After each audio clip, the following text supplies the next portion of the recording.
Olá, pessoal. Estão me ouvindo?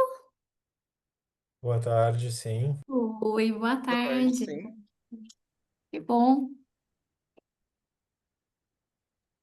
Ô, Maria Gabriela, só para me apresentar, eu tô como assessora suplente do José Lê, mas como eu vi que ele tá aqui na chamada, só para confirmar se será necessário, acho que não, né? E para saber se eu poderia me ausentar das sessões, que agora na próxima eu tô em outra sessão como assessora. Ah, sim. Eu acredito, né, José? Tô vendo ele aqui, né, José Lene. Eu acredito que está ok, né? Ela pode se ausentar, né, Sim, como suplente, né? Você vai ficar sim. aqui me dando É, eu, suporte, né? eu só apresento um trabalho na Ah, próxima sessão, então talvez tenha que sair um pouquinho mais cedo, mas, tipo assim, nada muito gritante. tá joia, tranquilo. Tá bom, então. Muito Ah, obrigada, então. viu, Maria Júlia? Por nada, eu também tô na próxima sessão, senão eu ingressava uns 15 minutinhos antes, eu tenho trabalho para apresentar também. Mas de qualquer forma, se precisarem, eu tô no grupo, né, de monitores, assessores, aí vocês podem me chamar, tá joia? Boa Ok. sessão Ah, para vocês, boa Muito apresentação. obrigada. Tchau, tchau. igualmente. Tchau.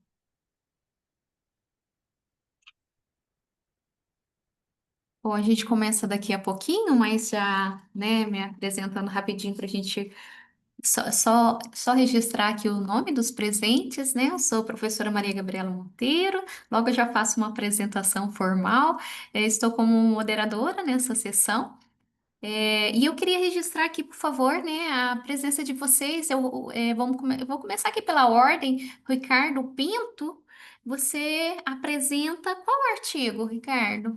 Que eu estou com os É, artigos, mas não tenho o nome dos autores.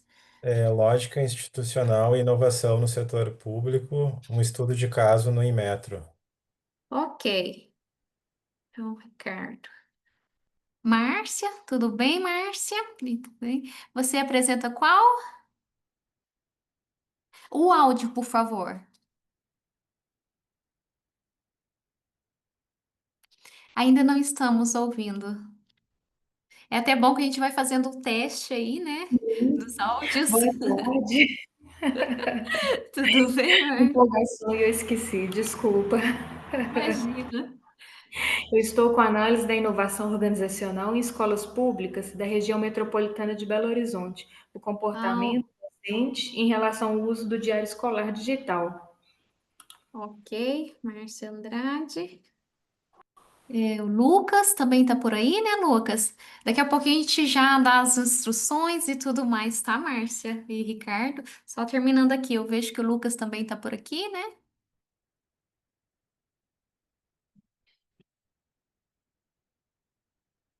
Mas pelo ele deve ter dado uma saidinha, né, enquanto não começa.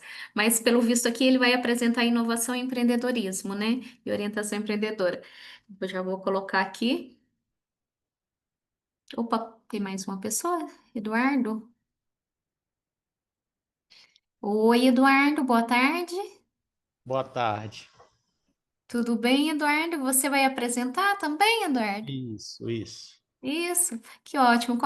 O Lucas também, estou como ouvinte. Muito bem, Lucas. Então, já retirando provavelmente esse é do Eduardo. Então, Eduardo, o artigo sobre inovação, empreendedorismo e orientação empreendedora é seu, né? Você vai Isso, apresentá-lo, né? Ok, isso.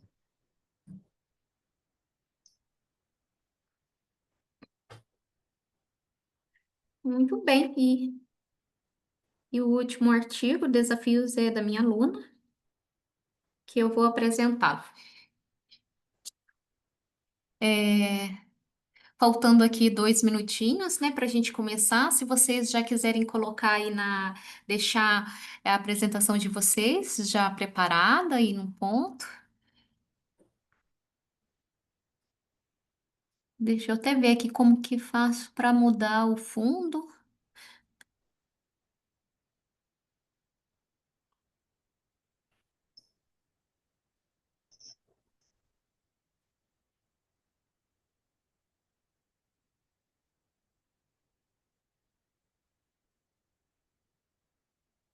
É, o Joselene, olha, eu vou pedir já a sua ajuda aqui. Como que eu Oi. mudo o fundo? Como que eu mudo o meu fundo aqui para colocar a imagem que eles sugeriram? E se não Então, eu der, também não tentei der. colocar, só que como Ah, eu não tenho um fundo de cor sólida, acabou que o meu rosto estava ficando azul também. Então eu optei por não colocar. não colocar, né? Ah, então vamos deixar assim, então. Tem que ter uma parede toda de uma única cor, e meu quarto é uma branca, uma azul, uma porta marrom. Aí Ixi, fica a então cor. com o meu fundo aqui, com várias cores também, vai ser Não difícil. dá. Ok. A gente deixa assim mesmo, era só uma sugestão.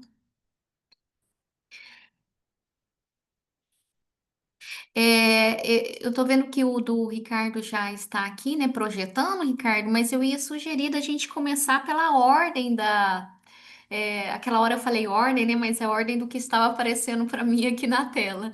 Mas pela ordem do que está no site, se vocês concordarem. Tá ali no cronograma ali dos artigos de sessão. Então, começamos com a Márcia, Ricardo, Eduardo e, por último, sou eu. Mas então vamos começar, né, para a gente ser bem pontual aí, né, no nosso início. Muito prazer, gente. Eu sou então a professora Maria Gabriela Monteiro, da Universidade Estadual do Paraná. É, é um prazer enorme estar aqui com vocês, mediando. É sempre muito bom estar nesse espaço do SEMEAD, né? Eu fiz, né? Eu sou graduada, né? Hoje a gente tem aqui, né? Estivemos aqui, né? Com os assessores, né? Que a gente tem essa relação. Eu não o conhecia nem o José, nem a assessora, mas eu sou graduada na Universidade Federal de Lavras, né? Que a Ana, acho que é de lá. O José parece que é daqui de Maringá, né, José? Da UEM. Então, assim, estamos com uma equipe aqui, né, que coincidentemente uma boa relação. Eu fiz então minha graduação em administração na Universidade Federal de Lavras, depois eu fiz o meu mestrado na Fundação Getúlio Vargas em administração pública e depois eu fui para Barcelona, lá eu fiz mais um mestrado em políticas públicas e o mestrado em políticas comunitárias e depois doutorado em políticas públicas e transformação social. Agora estou aqui no Paraná, sou mineira, mas estou aqui no Paraná, em Maringá, na Universidade Estadual do Paraná. Vou passar algumas instruções rapidinho para vocês. Vocês têm 15 minutos, tá? Para apresentação, cada um de cada artigo. Depois temos aí uns entre 5 e 6 minutinhos aí para a gente fazer um debate, algumas questões, comentários, né? Eu peço que mantenham o áudio fechado, né? Para não ter interferência nas falas. E quando for o momento de vocês apresentarem, aí sim podem abrir o áudio, ficarem à vontade, tá? Só para a gente não ter nenhuma interferência. E também nos comentários ali a gente, né? Também podemos abrir ali para fazer os nossos comentários. Somos quatro hoje apresentando, né? Como eu comentei com vocês, vamos tentar seguir essa ordem ali que dá no cronograma das sessões que está na página, né? No site. Então, começaremos aí com a Márcia. Márcia, se você já quiser colocar aí a sua apresentação, né? Projetá-la aí pra gente. E eu peço ao José Lener para me ajudar, José, com o tempo. Vamos cronometrar. Nos pediram assim para ser bem rígido, né? Eu peço até desculpa se a gente precisar interromper vocês em algum momento, mas nos pediram para ser bem rígido aí com relação ao tempo, né? Esses 15 minutinhos e o tempo para os comentários aí de cada um. E aí, se sobrar momento no final, a gente pode retomar e comentar mais se necessário. Bom, Márcia, tudo ok? Quando você Sim, quiser, você já pode começar, fique à vontade. sim, obrigada. Está me ouvindo? Está dando para ouvir Sim, perfeitamente? Ah, sim. eu estou ouvindo perfeitamente. A apresentação também está dando para visualizar? Sim, visualizamos bem, está tudo correto. Sim. Primeiramente, né, eu gostaria de agradecer a José, Ana Júlia, você, Maria Gabriela, pela, né, moderação e a todos os demais envolvidos, né, neste congresso. Eu estou com o artigo Análise da Inovação Organizacional em Escolas Públicas da Região Metropolitana de Belo Horizonte, com o comportamento docente em relação ao uso do diário escolar digital. Os professores, demais professores que contribuíram para a escrita deste artigo foram Denise Barros, da Universidade Federal de Mato Grosso do Sul, Alexandre Teixeira, da Faculdade IBMEC, e Gersone Tasso Moreira, dos Novo Horizontes.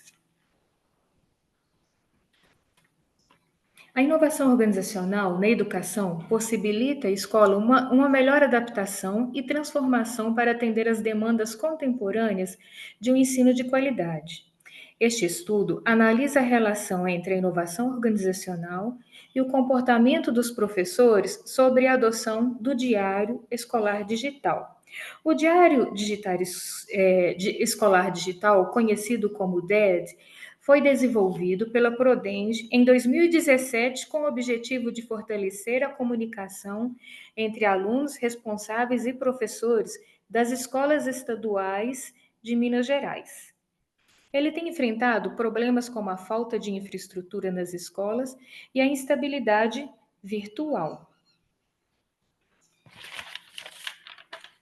Este estudo tem como foco desenvolver e propor um modelo de inovação organizacional para analisar a atitude docente em relação ao uso do DED, combinando duas teorias, a teoria da difusão da inovação e o modelo de aceitação tecnológica, para compreender a percepção da utilidade do diário escolar pelos professores. Consequentemente, o modelo de aceitação tecnológica apresenta duas interfaces. O primeiro é a utilidade percebida, onde a crença que o DED trará benefícios em relação à otimização do tempo docente, que é influenciada pela segunda, que é a facilidade de uso da ferramenta, que, por sua vez, depende de uma interface amigável do DED. E o TAM, ele identifica os fatores que influenciam a intenção de uso do DED. A teoria da difusão da inovação contribui para entender como as características da inovação e as percepções dos docentes influenciam a difusão do diário escolar digital entre os pares. A metodologia. O estudo analisou como a percepção de utilidade impacta a atitude entre a relação e o uso do DED. Esse estudo, ele caracteriza por ser quantitativo e utilizou um questionário estruturado para avaliar a percepção do uso do DED pelos professores. Os dados coletados foram analisados por meio da modelagem de equações estruturais para verificar a influência das variáveis da TAM e do IDT sobre o uso da ferramenta. Selecionou-se uma amostra de forma aleatória simples, e o universo da pesquisa foi constituído por 719 professores provenientes de escolas públicas. A coleta de dados ocorreu no dia 9 de setembro de 2024 ao dia 4 de outubro do mesmo ano e obteve 281 respondentes. Este é o nosso diagrama de caminho. Onde os dois modelos foram analisados separadamente. O primeiro, composto pelas variáveis independentes, percepção e características do diário escolar digital. E o segundo, composto pelas variáveis dependentes, atitude e intenção de uso do DED. A pesquisa revelou que o nível de habilidade dos professores no uso do DED independe da existência de um treinamento prévio, fato que não impediu uma atitude positiva em relação ao seu uso, pois os usuários o consideram uma ferramenta útil. Uma atitude positiva pode fazer com que os usuários se sintam motivados, facilitando o processo de continuidade de uso da ferramenta. Também evidencia que os professores compreenderam o potencial do DED na sua eficácia e utilidade, reduzindo a resistência em relação ao uso dessa tecnologia como recurso pedagógico eficiente. O resultado mais interessante dessa pesquisa foi que a percepção da utilidade independe do treinamento prévio e que os resultados esperados não sofrem impacto quanto à sua dificuldade de uso, ou seja, o DED ele precisa ter uma interface amigável, intuitiva e fácil de usar. O estudo também demonstrou-se importante, pois a análise sobre os aspectos que envolvem o ambiente organizacional ajudou a compreender comportamentos e expectativas que são difíceis de identificar. Muitas vezes, as organizações acreditam que implantar uma tecnologia é suficiente para melhorar o funcionamento das atividades e existem fatores que vão além da tecnologia, que devem ser levados em consideração, dentre eles aspectos pessoais, estruturais e organizacionais. Além disso, é importante oferecer suporte técnico aos professores para que eles possam tirar dúvidas.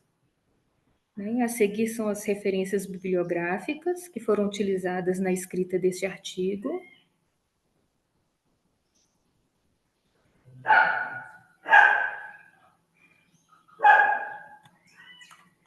Obrigada a todos pela atenção.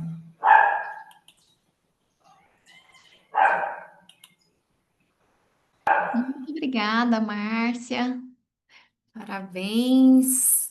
Olha, quem quiser, né, a gente pode abrir aí os microfones, né, Márcia, para a gente conversar um pouquinho. Foi uma apresentação rápida, né? Então a gente tem um tempinho aí para para discutir, para debater, para a gente comentar, né, tirar dúvidas. Então fiquem à vontade.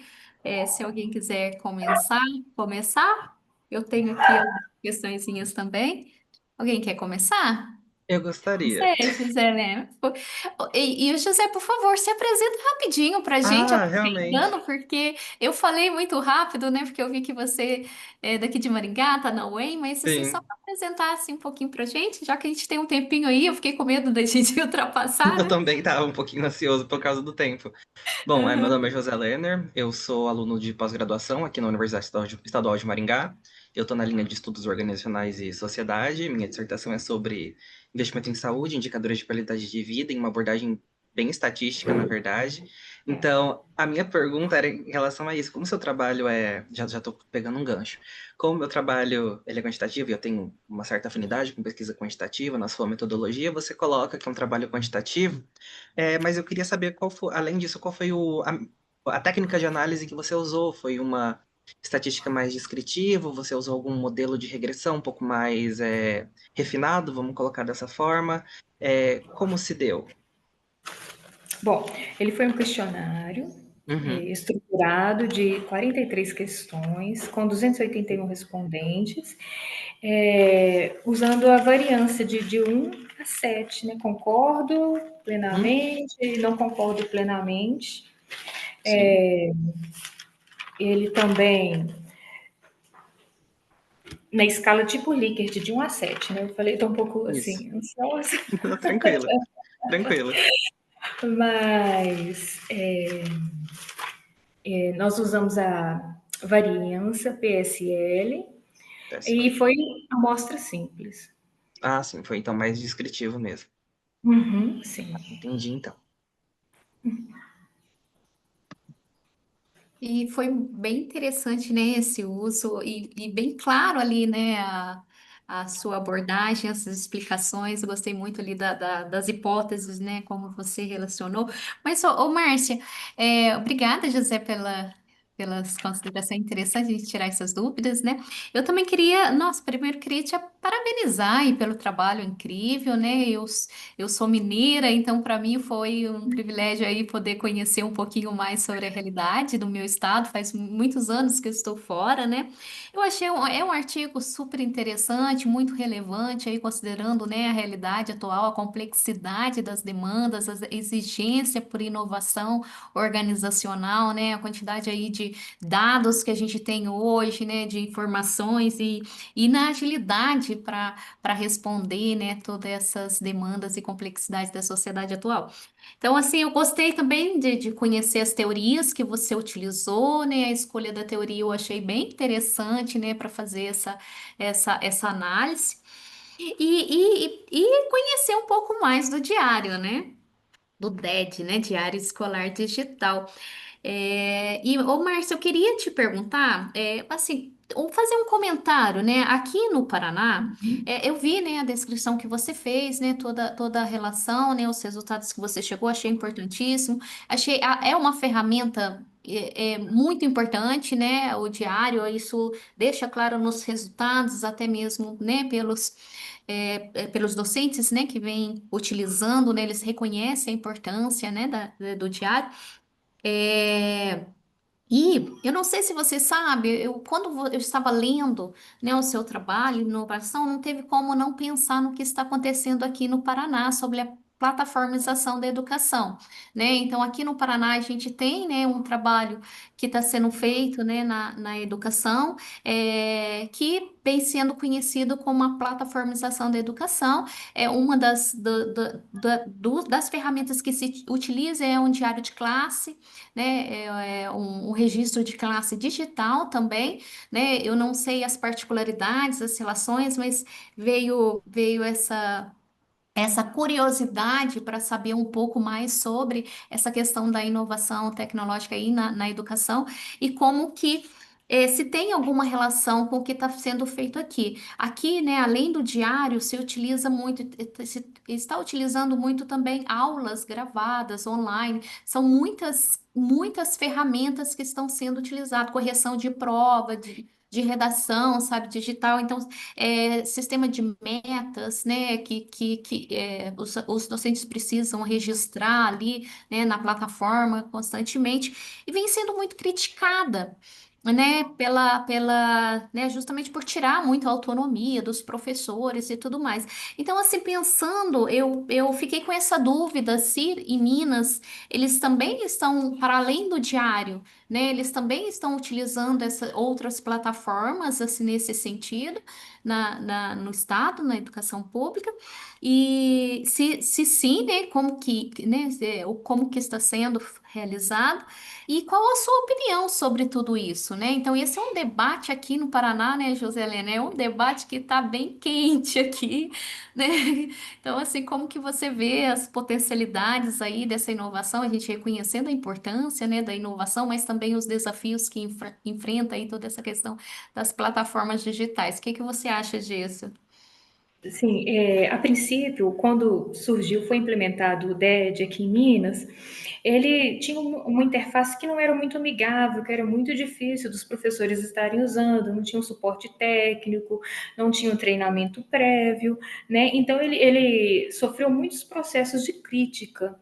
Agora, recentemente, ele foi atualizado, agora ele chama DED+, e agora ele está com uma interface mais amigável, mais fácil, e tem mais aceitação e difusão entre os pares, entre os professores. Então, está mais tranquilo de usar, os professores gostam, facilita, otimizam a vida.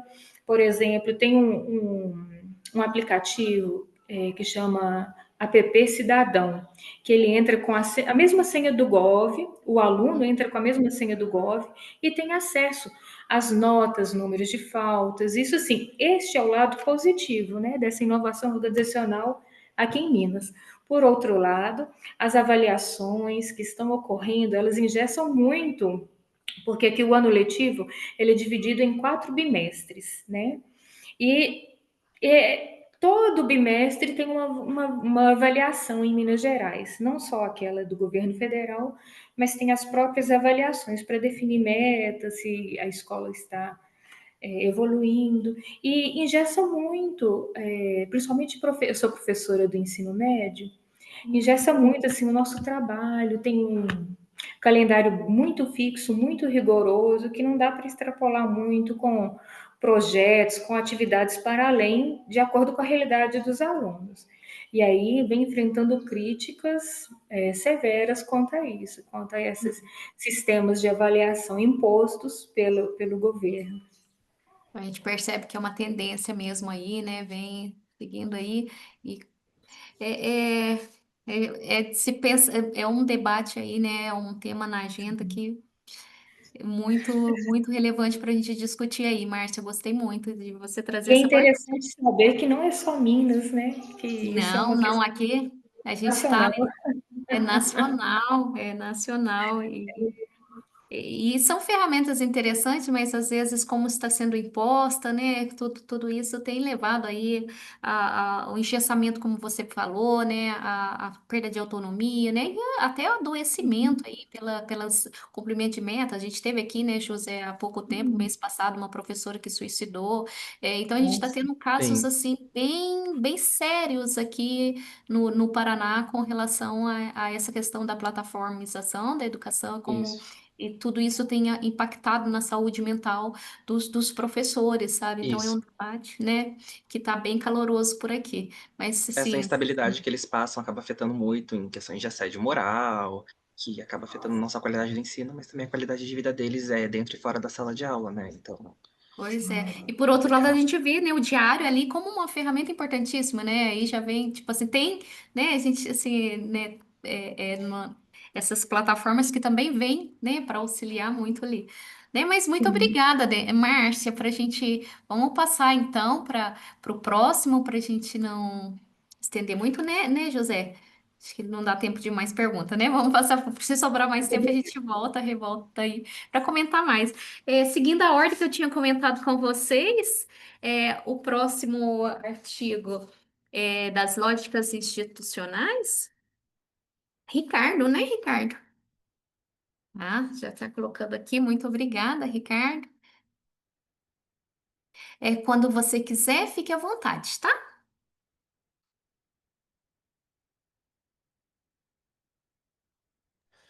Boa tarde a todos. Então, deixa eu ver se eu consigo aqui me Ah, organizar.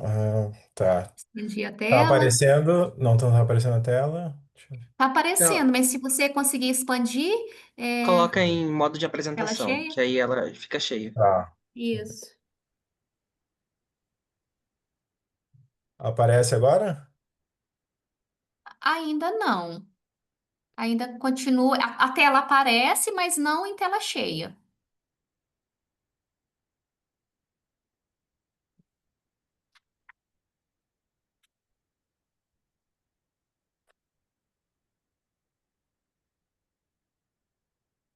Pô, se quiser deixar assim também, sem problema nenhum, tá? Dá para ler Tá, perfeitamente. então, não tá em tela cheia, só isso, né? Só isso, não está em tela cheia. Tá, então deixa eu ver aqui.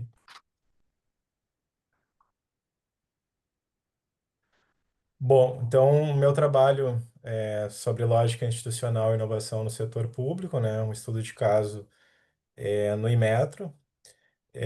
Eu sou mestre em administração pela Universidade Federal do Rio Grande do Sul, na área de estudos organizacionais, e eu também sou servidor de carreira da autarquia.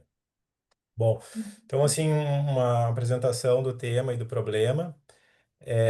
O Inmetro ele foi criado em 1973, dentro de um período desenvolvimentista autoritário, e desde o seu nascedouro, né, ele já apresentava uma diversidade de competências e pluralismo de agendas, tudo isso centrado nas atividades da metrologia legal e a avaliação da conformidade, que hoje esses conteúdos juntos eles se chamam infraestrutura da qualidade, tá? A partir dos anos 2000, ele começa um movimento no sentido de se tornar uma instituição de ciência e tecnologia.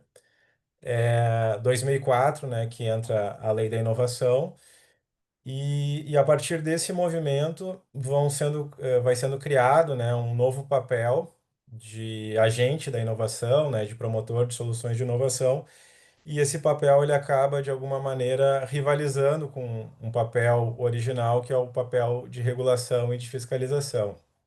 Então, isso dá ao surgimento, então, a questão de pesquisa, né, que é como a consolidação do Inmetro enquanto ICT, ao introduzir e reforçar lógicas institucionais de inovação, altera os papéis institucionais do Inmetro. E o objetivo, né, é justamente analisar como essa consolidação ela ocorre dentro dessa perspectiva das lógicas institucionais e que vão redundar, então, numa alteração de papel institucional. Bom, Ricardo, como só um minutinho, desculpa te interromper, é que os slides eles não estão passando. Não sei tá, se você, se para você. Ah, agora foi. Agora tá foi. passando? Tá, Agora então sim. Tá. Então, aqui, dentro do embasamento teórico, eu trago aqui uma articulação de três conceitos, né? Um que é da inovação no setor público, que ela tem diferenças em relação à inovação no setor privado. É, as perspectivas de lógica institucional, né? Que tem aqui o Friedland, Alford e Thornton e Ocasio como autores centrais dentro dessa perspectiva, que é uma vertente da teoria institucional sociológica. E outros autores aqui, né, como o Greenwood, que vai falar sobre complexidade institucional, e a Paty Santos sobre hibridização. E um conceito-chave dentro do trabalho, né, é o conceito de lógica institucional da inovação, do Seidenschnur, que é a construção cultural decorrente de narrativas que moldam os padrões interpretativos, atitudes e crenças de membros da organização para a inovação, né? Então, não vai falar só da lógica institucional da inovação em si, mas como vai permitir compreender como as diferentes lógicas podem influenciar as práticas e os comportamentos relacionados à inovação, e isso dá a possibilidade de fazer a construção, né, desse esquema analítico, desse framework, onde justamente estão colocadas aqui as ordens institucionais, né, que são grandes instituições, né, que são colocadas ali pelos autores centrais dessa perspectiva, né, onde você tem ali família, religião, Estado, mercado, e cada uma dessas ordens institucionais ela é governada por uma lógica central. E no caso ali, então, eu coloco ali as diferentes lógicas que estão permeando, né, dentro do Inmetro, e também colocando ali abaixo ali a influência, né, do ato normativo, que é a lei da inovação. Essas lógicas aqui, elas acabam entrando em concorrência, elas conflitam, elas podem se hibridizar, e isso vai dar a condição para que haja a alteração dos papéis do Inmetro, né? Então, é uma forma também de uma resposta organizacional do órgão frente a essa combinação de lógicas.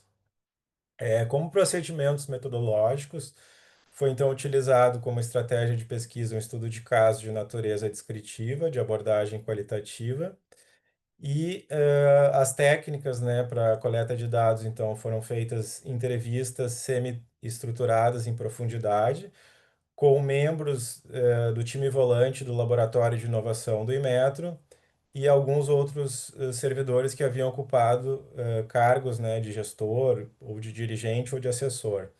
E na pesquisa documental foram pesquisados documentos oficiais do órgão, planejamento estratégico, relatórios de prêmios da qualidade, portarias, enfim, né, e também um jornal corporativo interno do órgão.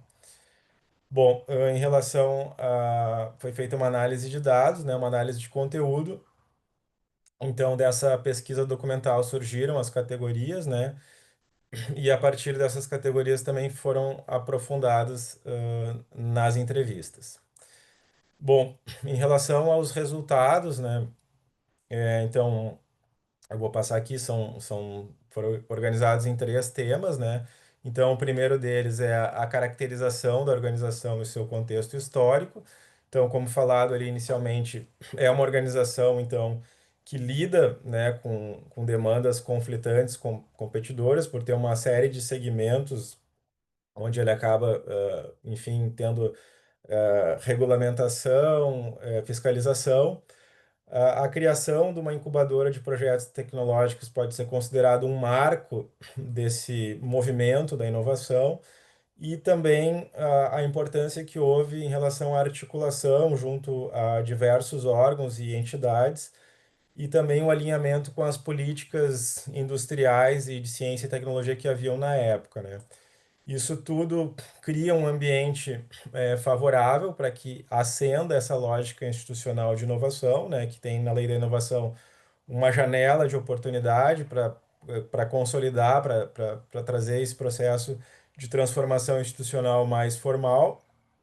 o aparato da inovação, onde existem recursos, né? Existem editais de fomento, né? O momento em que o país atravessava ali nos anos entre 2010, 2012, né? Havia um orçamento que era representativo.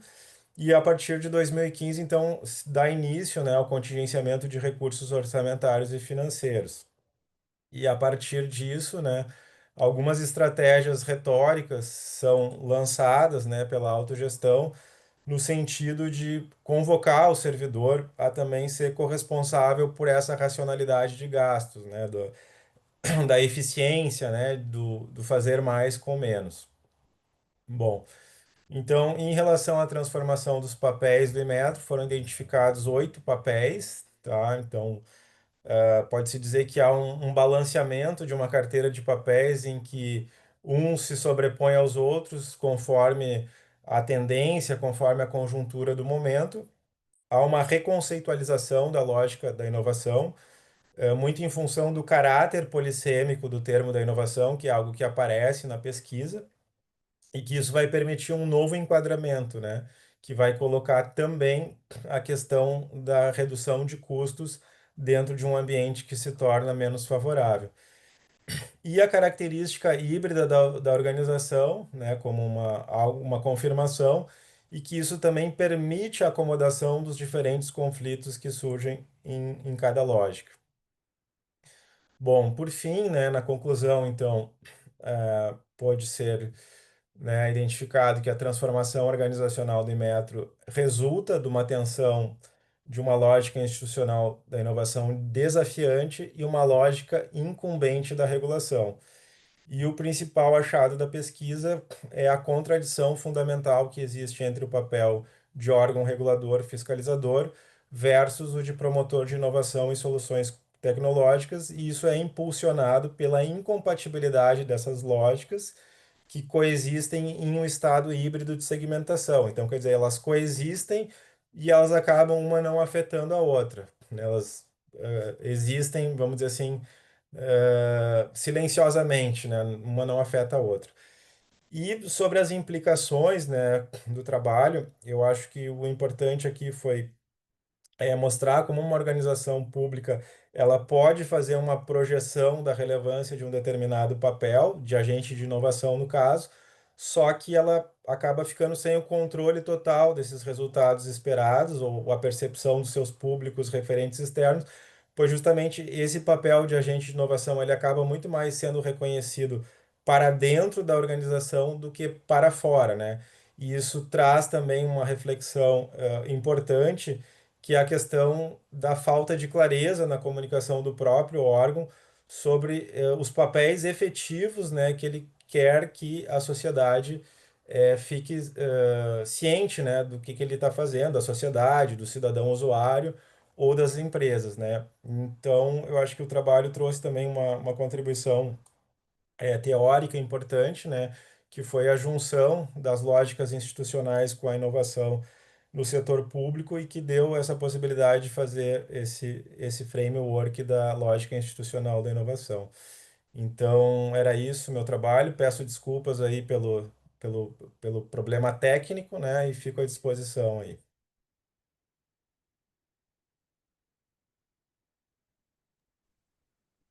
Muito obrigada, Ricardo. Nossa, imagina, esses problemas acontecem mesmo, né? É, vamos abrir, então, para quem quiser fazer também, né, ali algumas considerações com relação ao trabalho do Ricardo, né? Se alguém quiser fazer alguma pergunta, comentário, dúvidas, fiquem à vontade, podem abrir o microfone aí. A gente ainda tem um tempinho aí para a gente comentar.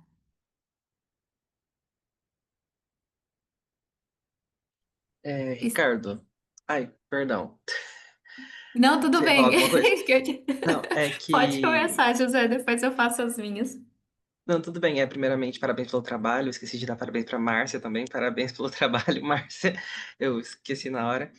Mas é que nessa conclusão você colocou que pode ser, é uma dúvida minha que eu fiquei realmente, que é a contradição fundamental entre o papel de órgão regulador e o promotor de inovação e solução tecnológica, né? Então, dentro dessas duas lógicas, né, que você coloca, eu não sei se é possível entender, por exemplo, como no caso você falou de metro, eu vou tentar abstrair um pouco mais, né, a questão do Estado enquanto promotor de inovação, né? Então, no meu entendimento que ficou, que com certeza pode estar, de certa forma, incorreto, mas na minha percepção, o Estado, enquanto, ao mesmo tempo que seja um órgão regulador e fiscalizador, ele também promove inovação de diferentes formas, né? Então, por exemplo, aqui na UEM, não sei se a Maria conhece, a gente tem o NIT, que é o Núcleo de Inovação Tecnológica da UEM. Então, o que que acontece? É um espaço da universidade que é aberto para incubadoras e tudo mais, que de certa forma fomentam uma inovação tecnológica de conhecimento, né? Então, essa forma de organização, muitas vezes dentro da universidade, acredito que seria uma maneira da gente conversar essas duas questões, né? Não necessariamente um desenvolvimento puramente junto à iniciativa privada, mas enquanto universidade pública também, né? Enquanto promotora de inovação, desenvolvimento tecnológico. Eu não sei se meu raciocínio foi correto, porém é um exemplo que eu tenho muito próximo de mim e que eu acredito que às vezes se encaixe também dentro do que você coloca na sua conclusão. Certo, José. Eu acho que eu entendi o ponto, sim, né? E nesse trabalho, ao identificar essa tensão que existe entre as lógicas, eu não estou afirmando, né, nas considerações finais que isso por si só seria problemático, né? O que eu entendo aqui, claro, a apresentação geralmente é um recorte, né? Então, na verdade, existem questões subjacentes que, por exemplo, assim, o Inmetro, enquanto órgão regulador, pode haver casos de uma empresa que ela é regulamentada ou fiscalizada, ela numa condição que ela vai buscar o Inmetro como um apoiador de uma solução tecnológica ou de inovação, enfim, ela pode estar num espaço se colocando de conflitos de interesse, né? De repente, eu sou parceiro do Inmetro nessa parte da inovação, só que ao mesmo tempo, talvez isso me blinde para futuras ou eventuais fiscalizações que eu venha a receber e que isso pode se tornar um problema. Então, eu acho que é muito mais uma questão do órgão conseguir harmonizar, né, esses entendimentos e conseguir explicar, olha, realmente eu trato disso dentro da minha missão institucional, mas isso não inviabiliza este outro papel, né?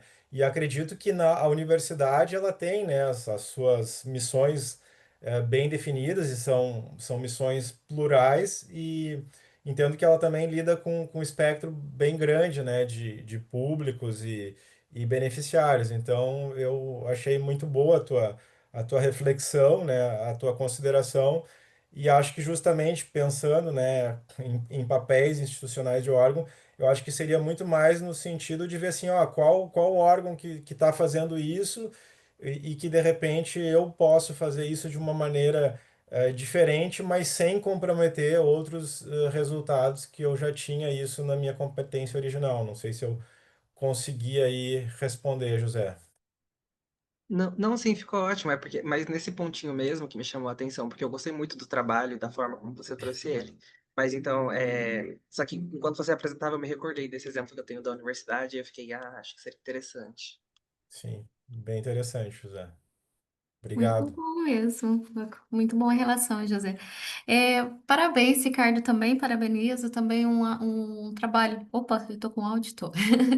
Um trabalho super interessante, eu acho interessantíssimo essa discussão sobre institucionalismo, né, principalmente nessa perspectiva que você traz, que foge um pouquinho da perspectiva tradicional do institucionalismo, que está muito ligado a continuidade, a estabilidade na estrutura ali, o isomorfismo, toda essa questão que está mais ligada à continuidade e não à mudança, né? Então você traz esse enfoque para dar esse enfoque na mudança, né, institucional, e aí é onde a gente consegue lançar o nosso olhar para os atores.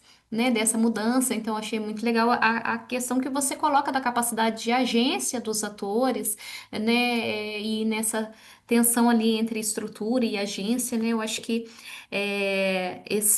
esse olhar, né, para a mudança desculpa. Não fiz nada, né? Nos permite aí lançar esse olhar para os atores. E aí eu vejo o Inmetro aí, né, como uma arena. Enquanto eu fui vendo o Inmetro como uma arena e como ator, né? Ao mesmo tempo que ele é uma arena onde ele abriga aí diversos papéis, né, em conflitantes, né, em conflitos e de interesses, né, também que podem gerar conflitos, né? Então ele essa arena, você citou ali, né, 8 papéis diferentes, né? É bem interessante ali essa atuação do Imetro como uma arena, mas também como um ator, quando tem que, né, assumir ali na sua, né, que engloba aí toda a sua trajetória histórica aí como um ator. E aí eu fiquei lembrando também, quando a gente fala do Imetro, uma agência reguladora, eu lembrei da Anvisa, que também tem uma questão, né, que traz aí sobre, a Anvisa é muito conhecida como a porta giratória, né? Então, não sei se você já viu esse conceito já, né, sobre a Anvisa, que fala que é uma porta giratória onde a quem está às vezes na direção da Anvisa também já esteve no setor privado como presidente aí no setor, ou sai de um, entra no outro, ou sai do outro, entra nesse, e aí essa relação tensa ali entre esses papéis ali, né, que você fala, o órgão, né, regulador apoiando ali também o setor produtivo que deveria ser fiscalizado, né? Então eu acho isso tudo assim muito tenso, uma relação bem, né, interessante do seu principal achado, né? Essa contradição, né? Eu achei isso muito bom você demonstrar essa contradição, mostrar essa contradição aí que existe. E aí eu senti falta quando você fala, você traz toda a questão da janela de oportunidades, né? Eu senti falta do Kingdom aí nessa discussão, que foi quem criou esse conceito, né? Quem introduziu esse conceito de janela de oportunidades na sua teoria dos múltiplos fluxos ali, para falar que a mudança ela acontece quando há uma junção ali entre problema, entre solução e as condições políticas para que isso aconteça. Aí traz essa ideia de empreendedor político. Então eu senti falta no seu trazer esse autor, né, tão importante. Então, deixo aí, né, se você pretende, né, continuar, eu acho que seria legal citar o Kingdom em algum momento aí, né, nessa parte. E aí também eu fiquei pensando sobre o hibridismo. Sabe, o seu conceito de o seu conceito, Professora, né? O conceito que você traz, né? Ali sobre o professora, hibridismo. o tempo. Ai, desculpa, olha, a gente empolga. Mas só para fechar, né, ali essas considerações, da gente pensar aí né, essa questão do hibridismo também, como, né, eu fiquei pensando naquele conceito da ideologia, da harmonia administrativa do Trachtenberg. Será que existe mesmo essa harmonia, né? Será que o hibridismo ele realmente consegue apaziguar esses diferentes papéis, assim? Então pensando em pesquisas futuras, eu acho que seria interessante estudar as estratégias desses, aprofundar nesses papéis e a estratégia de cada um desses atores aí para ver que se realmente apazigua aí mesmo, ou porque parece ser muito mais conflitante, tem um conflito muito maior, né? Desculpa, já fecho. Na verdade, ele acomoda, né? Eu acho que Acomoda, né, a palavra. ele não resolve os conflitos, mas ele acaba contornando, né? Como se a questão das especificidades, até por ter uma agenda plural, isso acaba às vezes ficando meio que subterrado, né? Ao contrário, por exemplo, de agências reguladoras, onde o assunto é mais monotemático, né? Por exemplo, a Anvisa é vigilância sanitária. A NTT Transportes. Então, todas essas agências, obviamente, vão ter suas lógicas, seus conflitos, mas elas lidam basicamente com um assunto só. E o Inmetro, não. O Inmetro ele lida com uma infinidade de coisas que a gente costuma dizer que é do alfinete ao foguete, né? Então, são às vezes segmentos que outros institutos congêneres em outros lugares do mundo não tratam tudo isso dentro do mesmo órgão. Muito interessante, Ricardo. Gostei bastante de conhecer, né, esse papel né, aí do Inmetro. Parabéns, viu? Parabéns mesmo. Obrigado. Então vamos lá, né? José, vamos passar para o próximo. É, que é o Eduardo, né, Eduardo? Pode ficar à vontade, projetar aí a sua apresentação. É, professora, uma pergunta. São 5 artigos nessa sessão, Não, né? são 4. 4. Ah, tá, não. Então abri errado aqui, perdão. Vou compartilhar aqui a tela.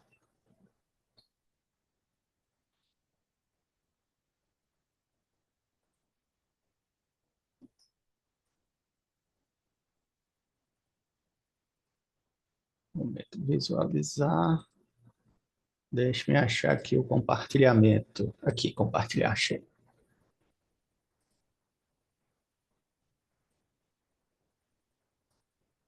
Estão visualizando?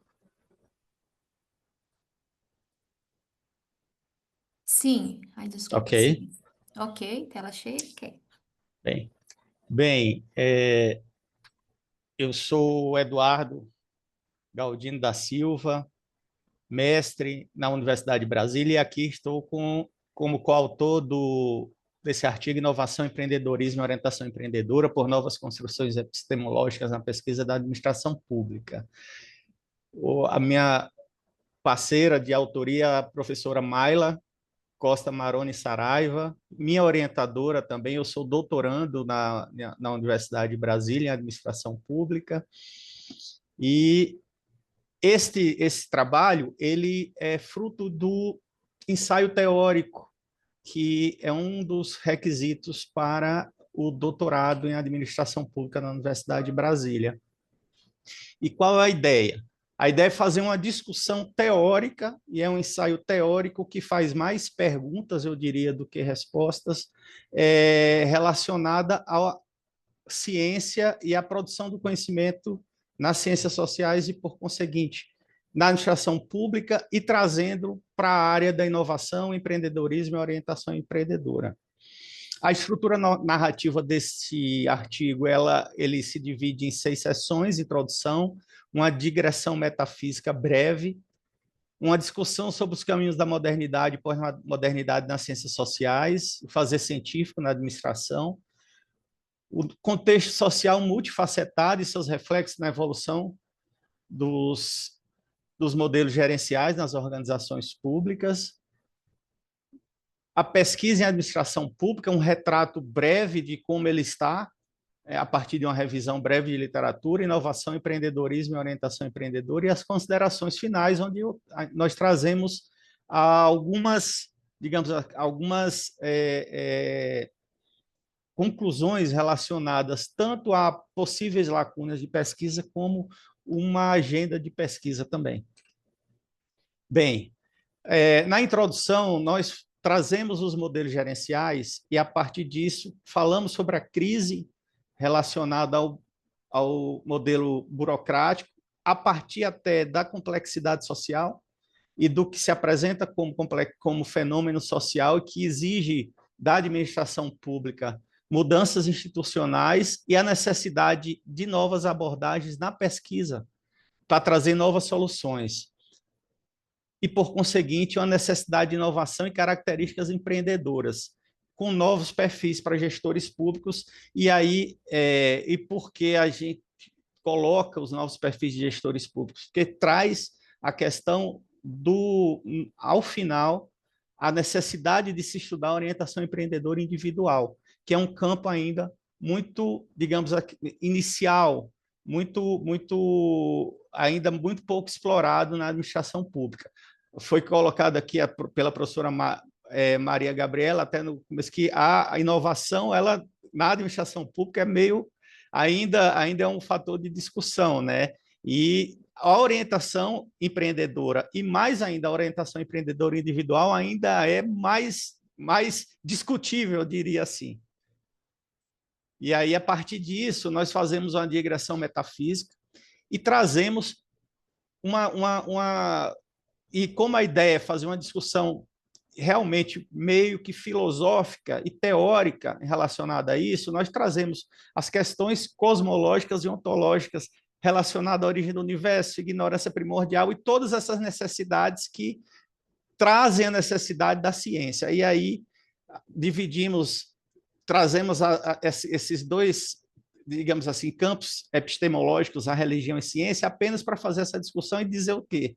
Que a ciência a ciência, principalmente a ciência exata, a ciência da natureza, ela tem também suas limitações, assim como a religião, porque sempre há essa dicotomia, religião e ciência, mas a gente, como pesquisadores, nós fazemos a discussão, existe, mesmo em função da religião, que é um outro campo epistemológico, que é um campo epistemológico que não segue as diretrizes da ciência da natureza, da natureza, a ciência, ela também tem suas falhas e suas brechas, e a ciência, digamos assim, a ciência de um cunho positivista, ela apresenta ainda mais essa limitação quando falamos sobre ciências sociais. Por quê? Porque ela não atende à complexidade contemporânea e que exige abordagens além da questão quantitativista. E é interessante porque no meu mestrado, eu fiz uma análise quantitativa sobre gestores públicos relacionados a gestores da Polícia Federal. Eu não coloquei aqui, eu sou delegado da Polícia Federal. Então, meu campo de estudo é a segurança pública, a inovação na segurança pública e a orientação empreendedora e empreendedorismo dentro de um órgão de segurança pública, porque eu acho que isso é fundamental e pouco estudado. Então, eu trouxe, quando eu fiz o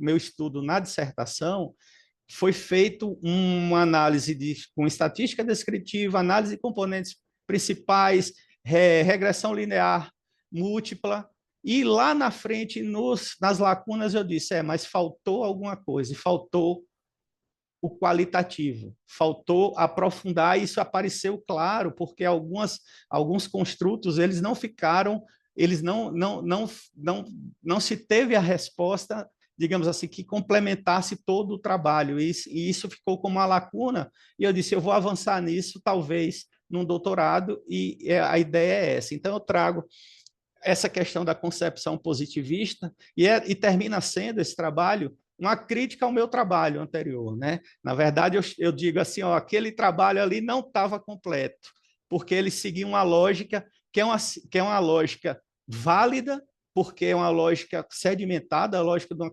concepção positivista, com a questão da abertura, a refutação, a correção, que eu coloco aqui nesse slide, a explicação do mundo de forma objetiva, racional, na perspectiva cumulativa, a natureza como sistêmica, a ciência um pouco asséptica, né, desvinculada de questões culturais, e a questão digamos assim, a simplificação da natureza. E, a partir disso, a gente conseguir fazer uma análise.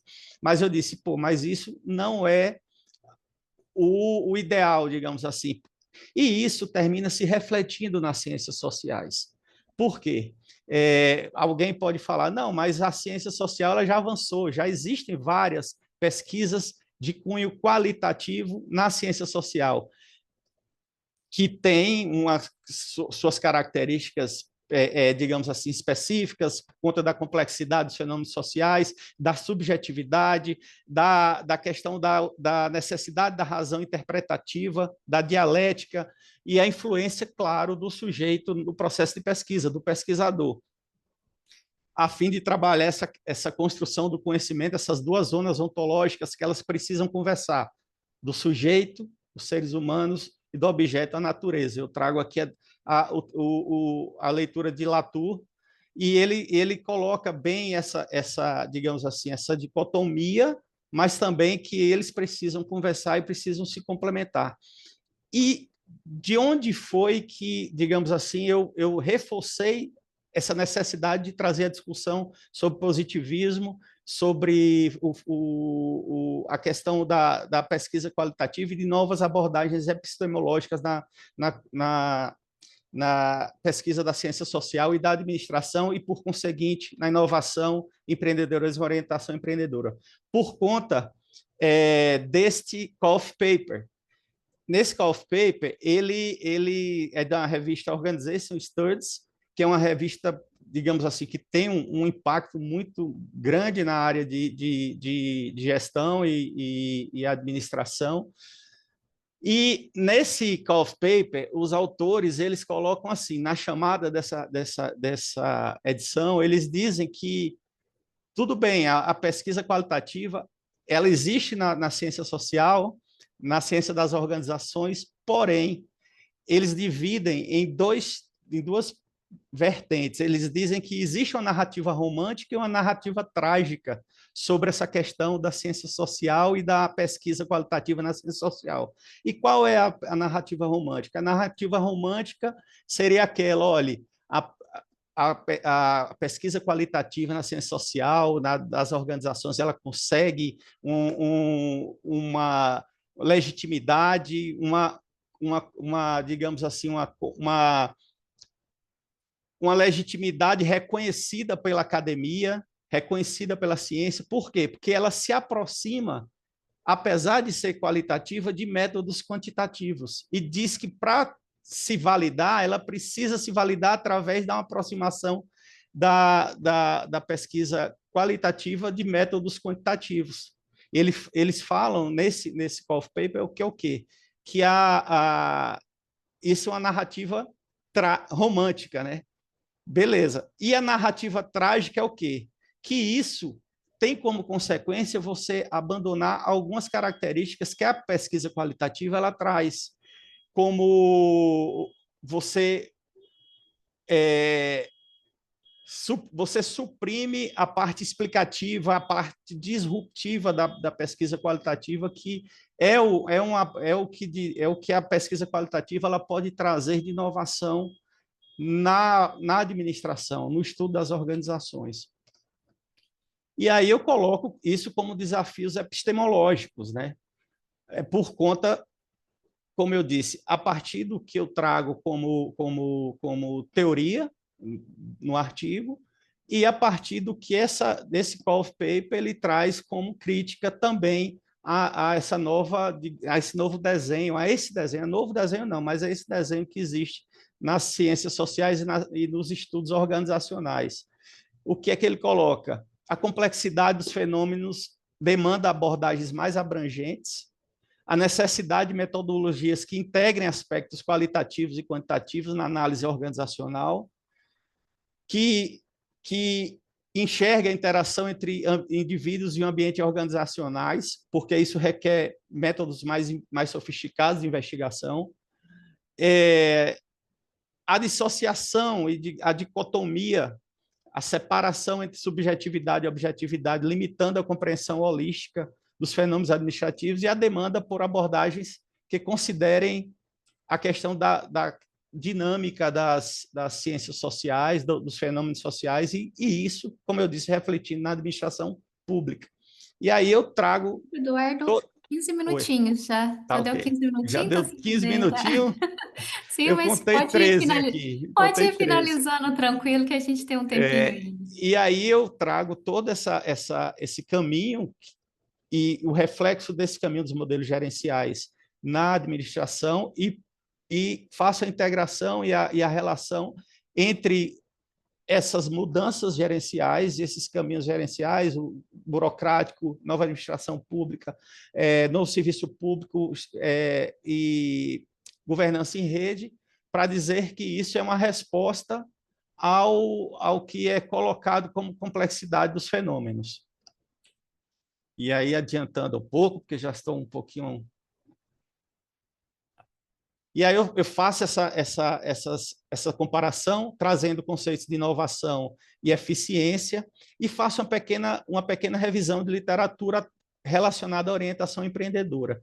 Essa revisão eu utilizei o Prisma, foram 47 artigos, ficaram 13, e o que é que tiramos como conclusão disso? A maioria dos artigos quantitativos em orientação empreendedora na administração pública, transversal, e eles apontaram a relação positiva entre inovação e orientação empreendedora, isso era esperado, só que pouca orientação empreendedora individual e poucos estudos longitudinais.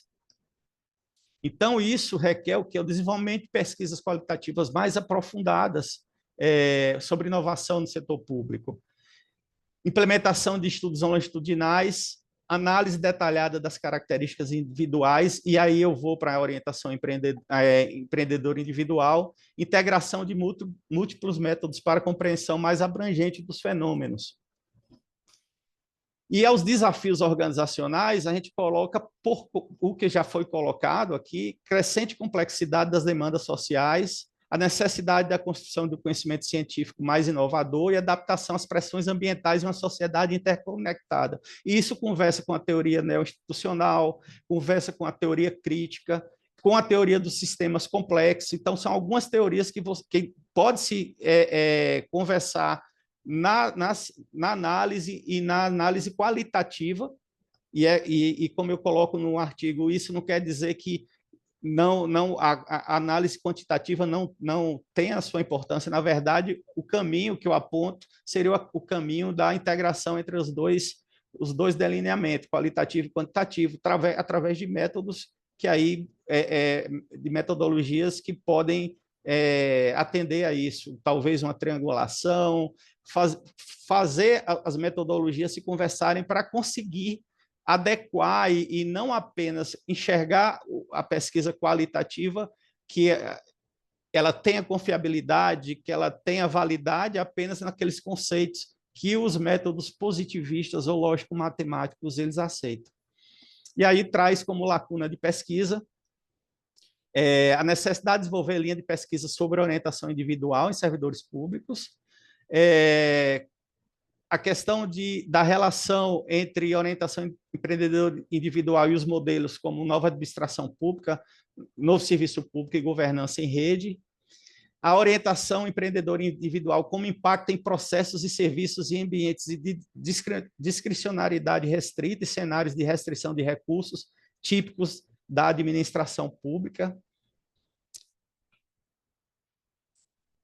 E, como consideração final, a necessidade de abordagens mais abrangentes e flexíveis, focando na interação entre sujeitos e seu ambiente e trazendo a inovação e empreendedorismo central para os desafios futuros na administração pública.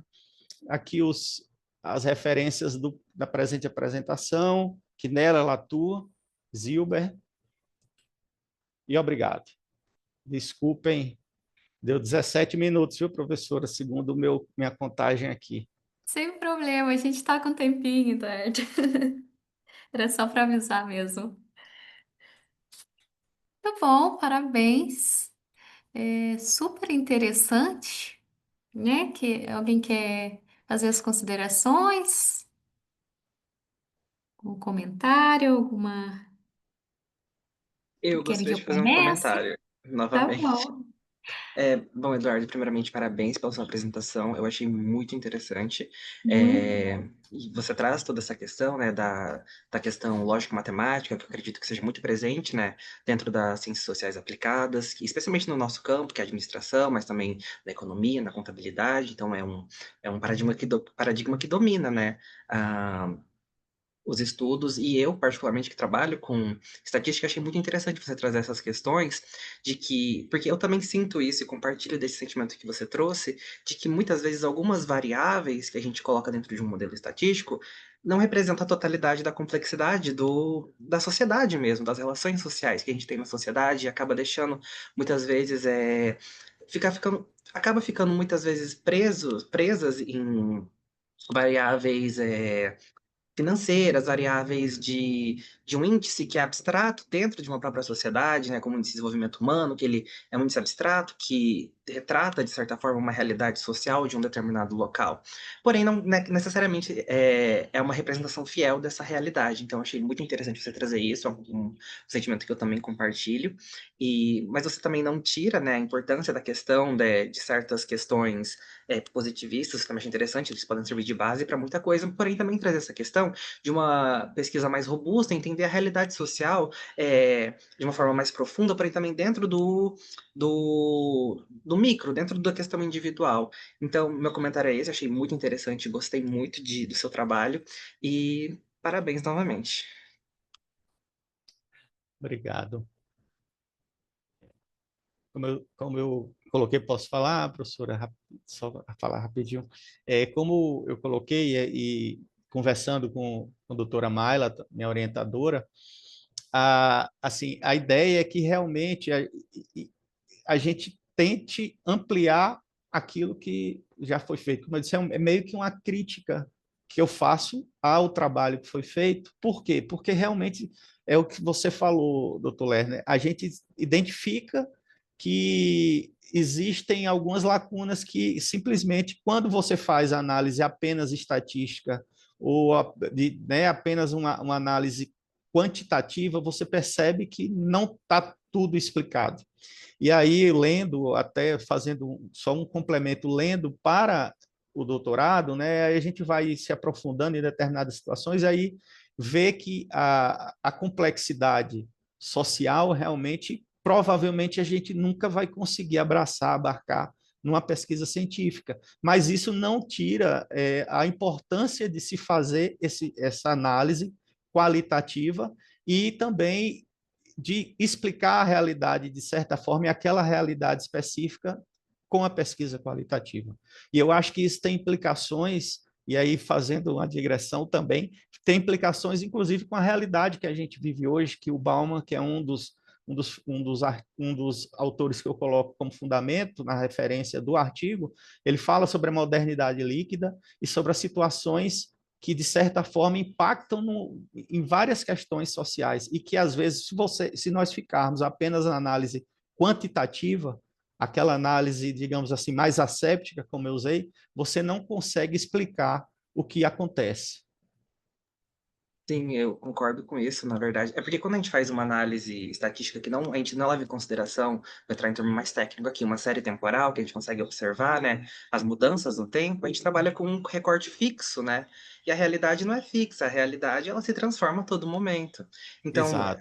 essa limitação da pesquisa quantitativa é muito válida e é muito importante criticar ela, porque não é como é apenas uma parte, um recorte de uma realidade muitas vezes muito específica, que tem que ser estacionária, não leva em consideração a própria questão da sociedade, que é maluca, ela se transforma a cada segundo. Então, a crítica é muito válida. Ok. Obrigado. E eu acho legal, né, o José, você trazer essa questão, né, o Eduardo também trouxe, e a Márcia também trouxe no trabalho dela, né, assim, que também é um trabalho, né, que envolve a questão quantitativa, mas no final a Márcia também traz essa, né, Márcia, essa questão de novas abordagens, né, de ter essa triangulação, de ter esse olhar, porque todos os trabalhos aqui, né? A gente está falando ali da complexidade da sociedade. São trabalhos na área de administração pública, né? E reconhecendo aí que a sociedade é muito complexa, né?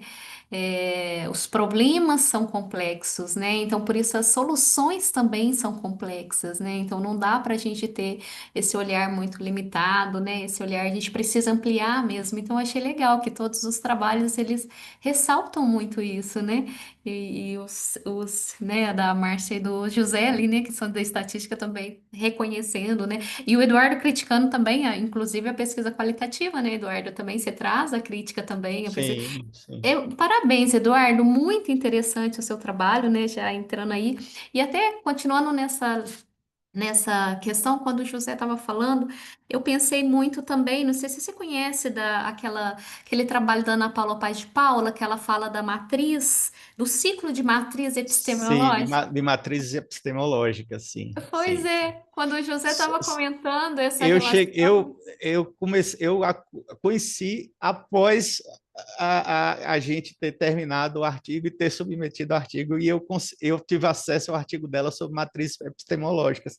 E aí eu comecei a estudar depois de, de já ter concluído o artigo. E o artigo é interessante porque esse artigo, para mim, e para a doutora Mayla, professora, porque, na verdade, ele é meio que uma diretriz para o projeto de tese que eu estou para apresentar também.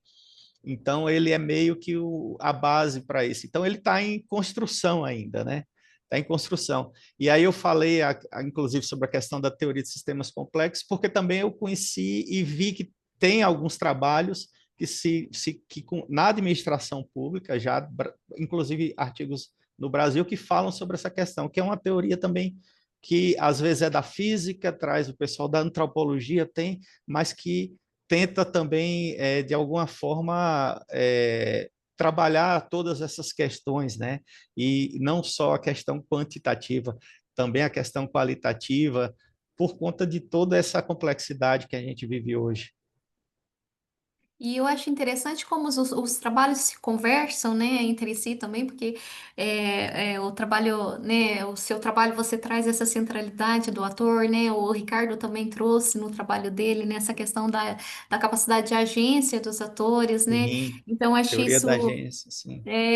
pois é, né? E tem até uma autora também, deixei como sugestão, a Teda Skopol, não sei se o Ricardo trabalhou um pouco, porque ela está mais dentro do institucionalismo ali, não sei se foi ela ou se foi a Catherine Felling, que fala muito sobre, né, que as instituições, elas podem sim moldar o comportamento dos atores, mas são elas mesmas o produto dessa interação de estratégias deliberadas dos atores, né? Então, essa Sim, relação aí trazendo essa importância, né, da gente, estamos falando aqui de mudança institucional, né, e de a importância da centralidade do ator nesse processo. Gostei muito de ler o seu artigo também, da forma filosófica, ah, né, que obrigado. você traz, a questão da epistemologia, a gente viaja ali, né, em todos esses Sim, questionamentos, e é isso.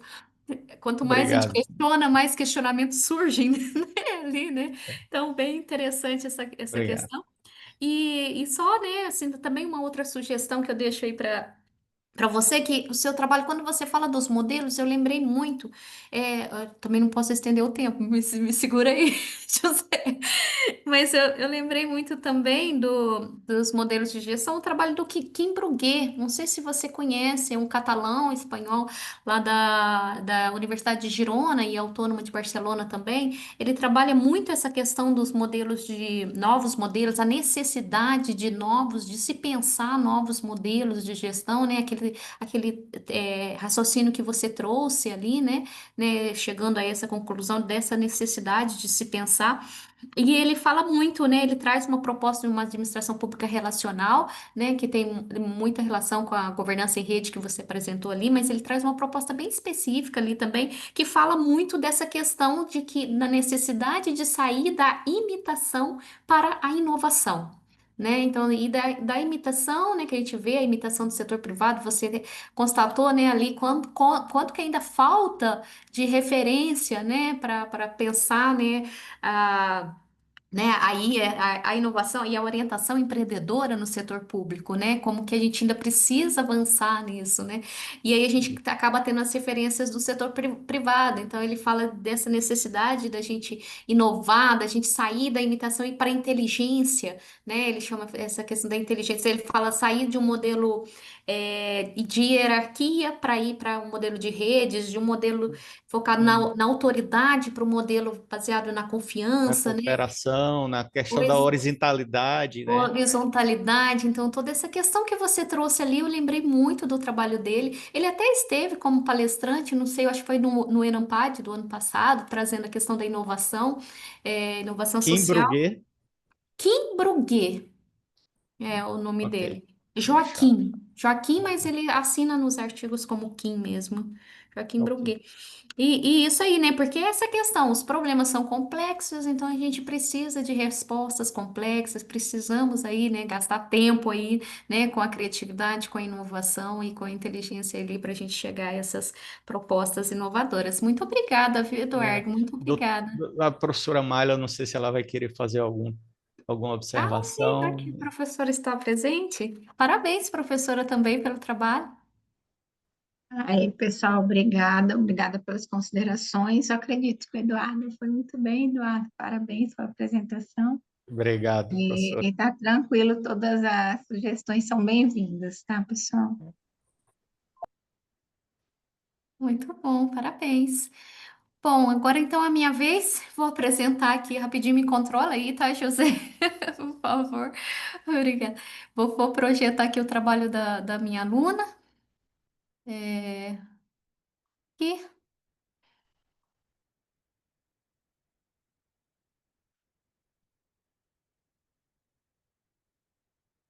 Está aparecendo para vocês? Sim. Sim, colocar em tela cheia, aparece.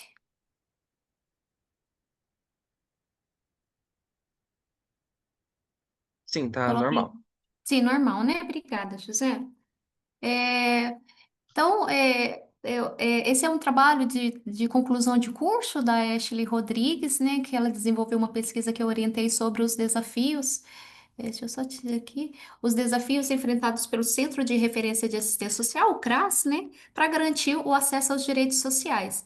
Esse ano de 2025, estamos comemorando aí 20 anos do SUAS, né, o Sistema Único de Assistência Social, que marca aí que é um marco aí na trajetória da assistência social no Brasil, consagrada aí na Constituição Federal como um direito de cidadania, um dever do Estado, né? A assistência social, justamente com a saúde, a previdência, ela constitui aí o tripé da seguridade social, né, garantindo aí proteção a indivíduos e grupos em situações de vulnerabilidade e risco social. Então, o SUAS, ele vem, né, redefinindo aí a forma de gestão da assistência social, né, com um modelo, uma proposta de modelo organizacional, descentralizado e participativo, hoje presente aí em praticamente todos os municípios do Brasil. E a sua porta de entrada é o CRAS, que é o Centro de Referência da Assistência Social, né, atuando aí principalmente no âmbito da proteção social básica, né, com foco na prevenção de risco,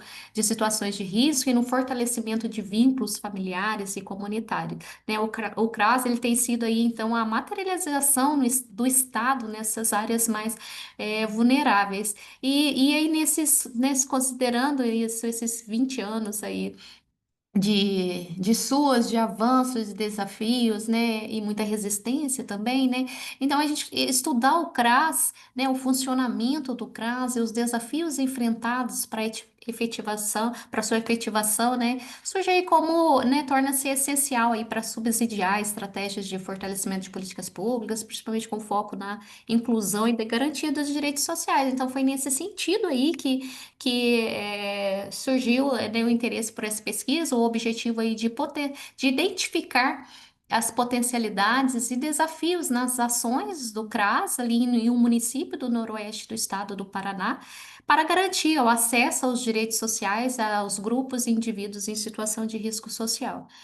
Esse trabalho ele está fundamentado teoricamente, principalmente aí na discussão sobre inclusão social, né, como um projeto de sociedade, né, um projeto estruturante de justiça e pertencimento a uma comunidade social e política, né, como acesso pleno aos direitos de cidadania. Utilizamos aí autores como a Sônia Fleury, o João Subirates, a Aldaísa Esposati, Helena Lavini, entre muitos outros, né. Empiricamente, a aluna trouxe também ali examinando ali os dados sobre pobreza e desigualdades no Brasil, apresenta uma variedade de políticas e programas que vem contribuindo aí para a promoção da inclusão social.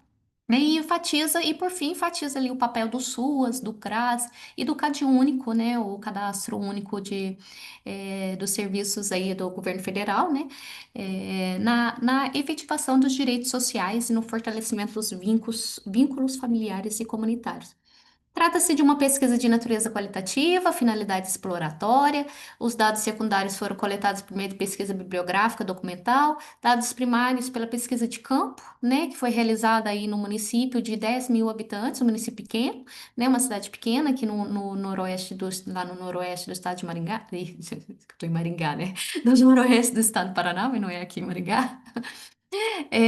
Foram realizadas ali para coleta de dados entrevistas semi-estruturadas com a gestora, né, da secretária municipal de assistência social e beneficiários do serviço do CRAS. A análise foi feita aí com base no conteúdo da fala, né, uma análise de conteúdo aí dos entrevistados. Os resultados eles foram divididos em duas etapas. Na primeira etapa se refere principalmente à entrevista realizada com a gestora do CRAS e a segunda etapa com aí as falas das beneficiárias dos serviços do CRAS.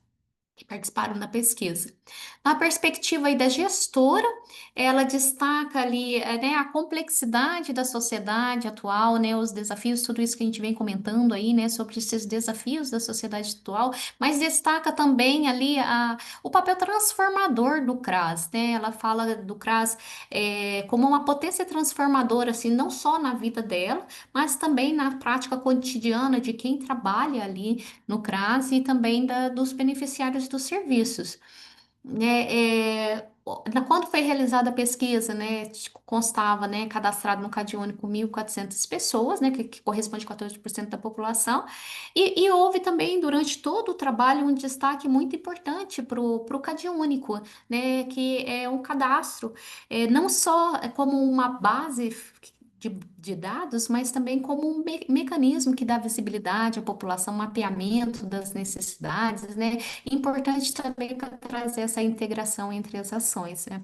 A gestora, ela cita uma lista de programas que são realizados e benefícios que são oferecidos ali no município, que vai desde o Bolsa Família, tarifa social de energia elétrica, de auxílio gás, auxílio funeral, o Minha Casa Minha Vida, o Pé de Meia, entre muitos outros ali, serviços citados, né, que são ofertados ali no município.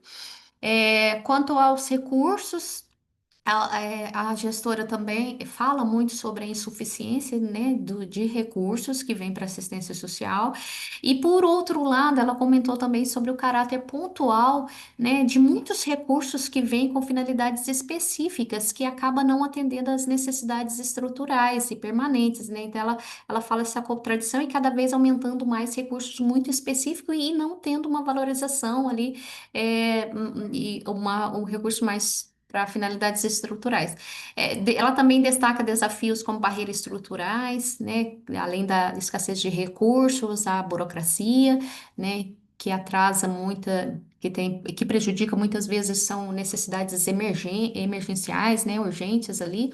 E também fala das barreiras culturais, né, a importância da sensibilização e da conscientização, ali sobre o papel do CRAS, né, ali considerando ali como o CRAS como a possibilidade de um espaço de formação cidadã, né, ali no seu papel de mudança, muito importante na mudança cultural, que fortalecendo o protagonismo dos usuários e reconhecendo o CRAS aí como um agente estratégico, né, de inclusão e transformação social.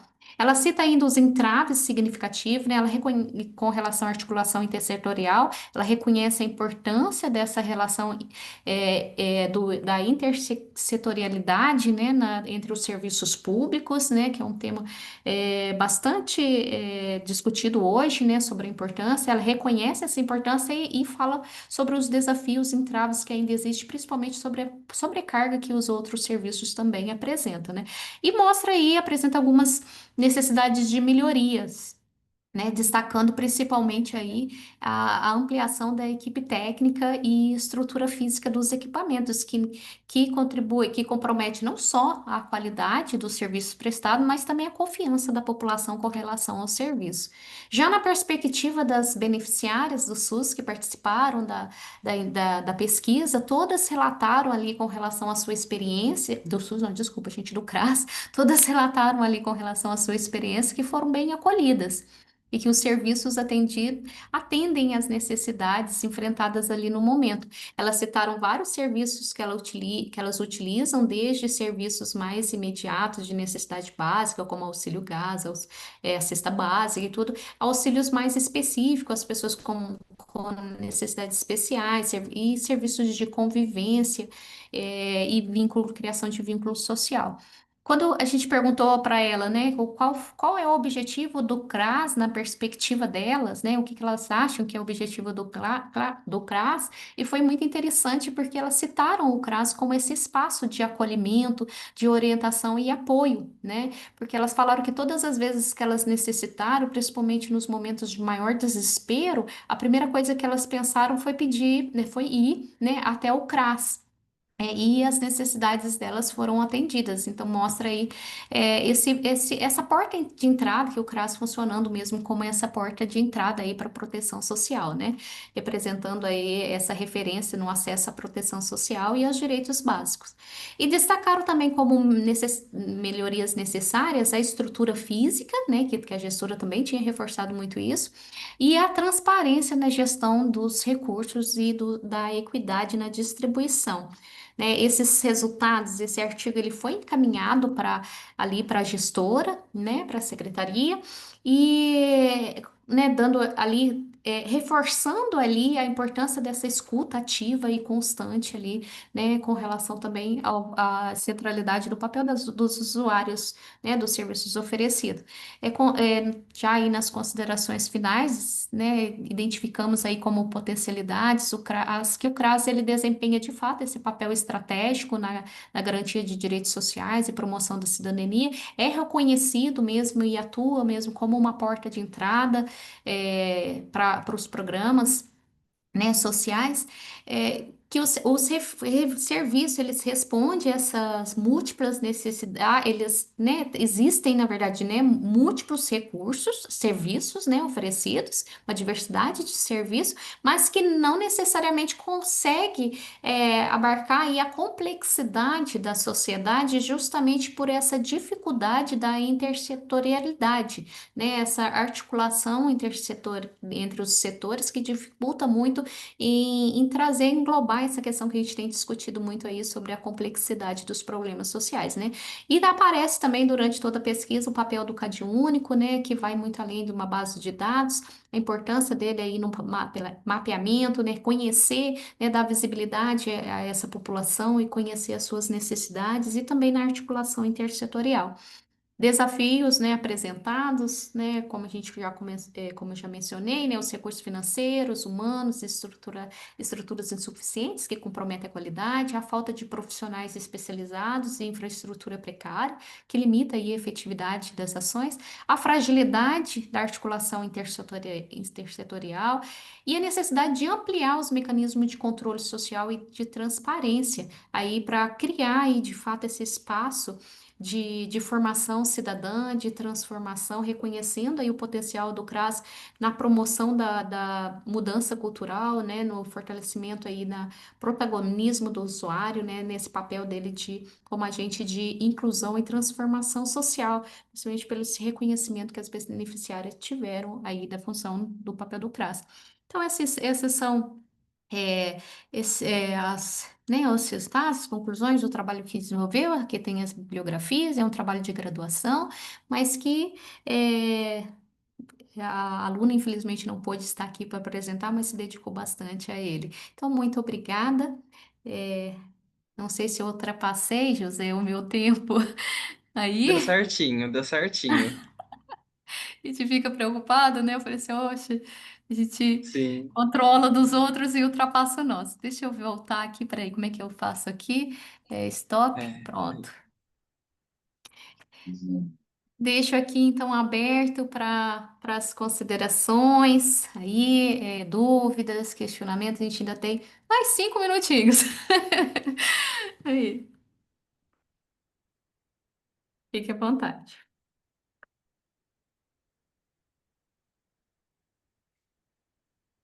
É uma pena a aluna não estar aqui, né? Ela ficou tão feliz com a aprovação do trabalho, né? Eles se dedicam à graduação e dedicam bastante. Ainda tem muitas limitações, tem muitas coisas aí para aprofundar.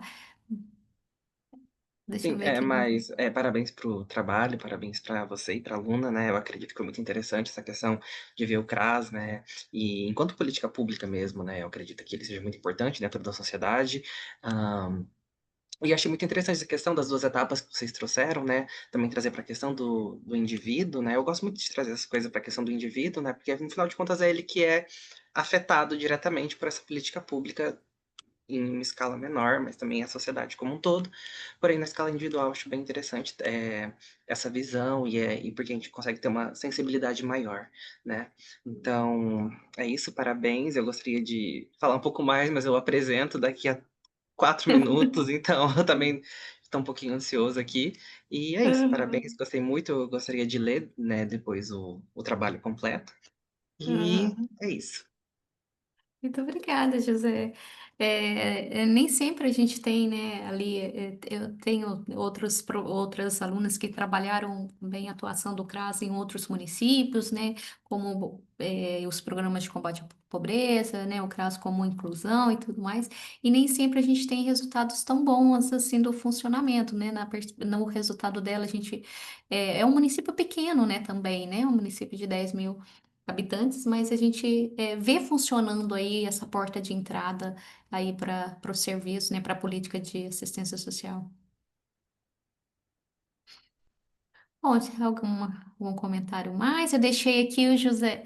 Quem perguntou meu e-mail? Ah, foi o José mesmo, né? Eu deixei aqui meu Sim. É e-mail. que você falou uma coisa que eu fiquei com uma dúvida, eu vou perguntar Ah, sim, com a certeza. seguir. maria.monteiro@is.unespar.edu.br. Gente, adorei essa sessão, gostei muito. Eu achei que teve bem integrada aí, né? Foi bem organizada pelo pessoal da SEMIAD aí em trazer, né? Agrupar esses trabalhos. Eu achei interessantíssimo, né? Todos eles e fiquei muito impressionada como eles se conversam, né? Como eles aí traz contribuição tão relevantes aí para a gente. Gostei muito de ler cada um deles. Alguma questão a mais? Não? Podemos fechar aqui então? Sim? Obrigado a todos aí. Bom, muito obrigada a vocês, gente. Obrigada, Obrigado, sucesso aí nas professora. Obrigado, pesquisas. professor José Lerner. Boa sorte na apresentação aí agora. Obrigado. Verdade. Muito obrigada, gente. Sucesso a Obrigado, todos. gente. Essas contribuições. Imagina, obrigada. Obrigado, gente. Tchau, tchau. Tchau.